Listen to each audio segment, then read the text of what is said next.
Apa jadinya jika waktu bisa berayun? Sederhana, tapi penuh misteri. Itulah bandul. Sebuah masa kecil seutas tali dan hukum alam yang tak terlihat bekerja diam-diam di balik setiap gerakannya. Tapi bagaimana jika kita ingin lebih dari sekadar melihat? Bagaimana jika kita ingin memahami, menghitung, dan meramalkan setiap ayunan? Mari kita telusuri bagaimana energi bisa menjelaskan gerakan, bagaimana osilasi bisa dirumuskan, dan bagaimana satu sudut kecil bisa mengungkapkan seluruh hukum dinamika dari sebuah bandul. Selamat datang di dunia di mana setiap ayunan adalah sebuah persamaan. Bayangkan sebuah beban tergantung di ujung tali, lalu dilepaskan. Ia mulai berayun, bolak-balik, seperti yang sering kita lihat di laboratorium fisika. Tapi apa yang sebenarnya terjadi di balik gerakan itu? Dan bagaimana kita bisa menggambarkannya secara matematis? Disinilah kita mulai. Kita punya pendulum sederhana, sebuah massa M tergantung pada batang ringan tak bermassa, dengan panjang L berayun di sekitar titik tetap O tanpa gesekan. Dengan menggunakan metode energi, kita ingin mencari persamaan gerak dari sistem ini. Ada dua jenis energi utama yang berperan. Energi kinetik rotasi, T sama dengan 1/2, ml kuadrat, theta turunan pertama terhadap waktu kuadrat. Energi potensial gravitasi, U sama dengan mgel, dikali dalam kurung 1 dikurangi kosinus theta. Dan dari sini, kita akan menelusuri bagaimana energi itu berubah, lalu menjelma menjadi satu persamaan indah yang menjelaskan seluruh dinamika ayunan. Mari kita ubah persoalan ini menjadi gambar.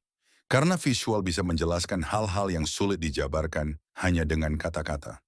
Gambar ini memperlihatkan pendulum sederhana, sebuah massa M, tergantung di ujung batang lurus tak bermassa, dengan panjang L, dan berputar di sekitar titik tetap O.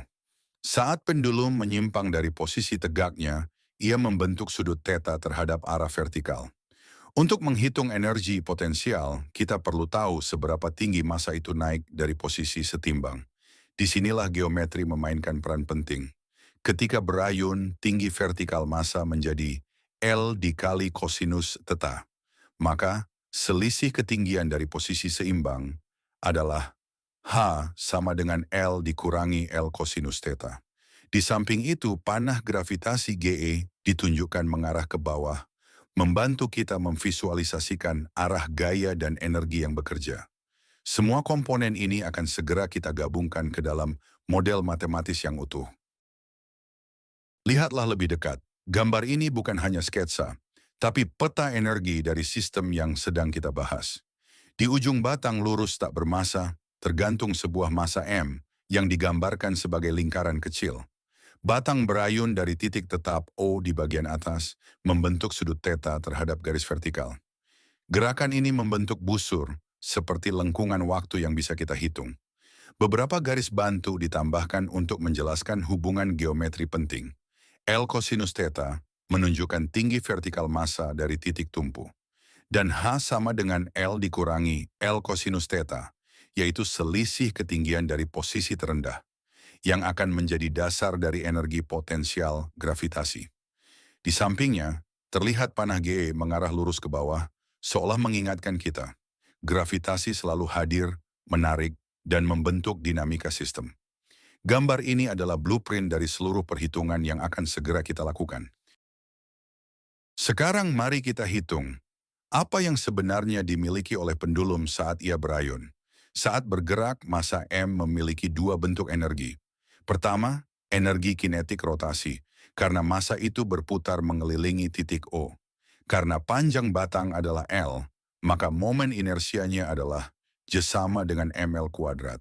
Sehingga energi kinetiknya menjadi T sama dengan 1/2 ml kuadrat, theta turunan pertama terhadap waktu kuadrat.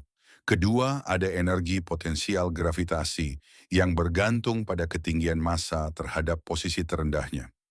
U sama dengan mgl dikali dalam kurung 1 dikurangi kosinus theta. Jika kita jumlahkan keduanya, kita memperoleh energi total sistem. E sama dengan 1/2 ml kuadrat Theta turunan pertama terhadap waktu kuadrat, ditambah MGL dalam kurung 1 dikurangi kosinus theta. Tapi ingat, jangan terburu-buru menggunakan pendekatan sudut kecil. Kita harus mempertahankan bentuk lengkap ini agar tidak kehilangan informasi penting tentang perubahan energi sistem. Bayangkan energi sebagai sesuatu yang tidak pernah hilang, hanya berpindah bentuk. Itulah inti dari hukum konservasi energi. Karena tidak ada gesekan atau gangguan eksternal, kita bisa menuliskan bahwa perubahan total energi terhadap waktu adalah nol. Turunan terhadap waktu dari T plus U sama dengan nol. Sekarang kita substitusi ekspresi energi kinetik dan energi potensial ke dalamnya. Turunan terhadap waktu dari 1/2 ml kuadrat theta turunan pertama kuadrat, ditambah MGL dalam kurung 1 dikurangi kosinus theta sama dengan nol. Kita lakukan turunan terhadap waktu. Hasilnya cukup menarik. ml kuadrat dikali theta turunan pertama dikali theta turunan kedua, ditambah MGL sin theta dikali theta turunan pertama sama dengan nol. Kemudian kita faktorkan theta turunan pertama dikali dalam kurung ml kuadrat theta turunan kedua ditambah MGL sin theta sama dengan nol. Karena theta turunan pertama tidak selalu nol, kita dapatkan satu persamaan penting, yaitu bentuk mentah dari persamaan gerak pendulum. Dari energi menjadi gerak, dari rumus menjadi realitas fisik. Hasil akhir dari proses tadi adalah ml kuadrat theta turunan kedua ditambah MGL sin theta sama dengan nol. Kita sederhanakan persamaan ini dengan membagi seluruhnya dengan ml kuadrat dan kita dapatkan bentuk yang elegan. Theta turunan kedua ditambah G per L sin theta sama dengan nol. Inilah persamaan gerak non-linear dari pendulum sederhana. Mengapa disebut non-linear? Karena mengandung fungsi sin theta yang tidak bisa didekati sebagai garis lurus. Persamaan ini menggambarkan perilaku osilasi sebenarnya, termasuk efek ketika sudut simpangan menjadi besar. Tapi, jika kita ingin solusi analitis yang lebih sederhana, kita bisa buat satu asumsi penting. Bagaimana jika kita hanya tertarik pada gerakan kecil? Simpangan kecil, ayunan yang halus, disinilah fisika memberi kita izin untuk menyederhanakan. Kita gunakan pendekatan sin theta kira-kira sama dengan theta. Dengan asumsi ini, persamaan non-linear berubah menjadi theta turunan kedua ditambah G per L dikali theta sama dengan nol. Dan inilah bentuk yang sangat kita kenal, persamaan gerak harmonik sederhana. Solusinya berbentuk osilasi periodik. Theta sebagai fungsi waktu sama dengan A kosinus dalam kurung omega NT plus FI. Dengan frekuensi alami sistem, omega n sama dengan akar dari GI per L.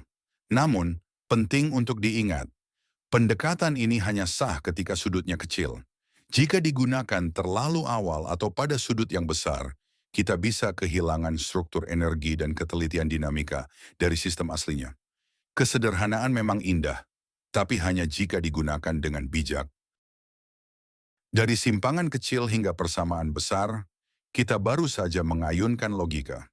Dengan hanya dua bentuk energi kinetik dan energi potensial, kita berhasil merumuskan seluruh dinamika pendulum. Dan dengan satu pendekatan sederhana, kita membuka jalan menuju solusi yang elegan dan mudah dipahami. Terima kasih.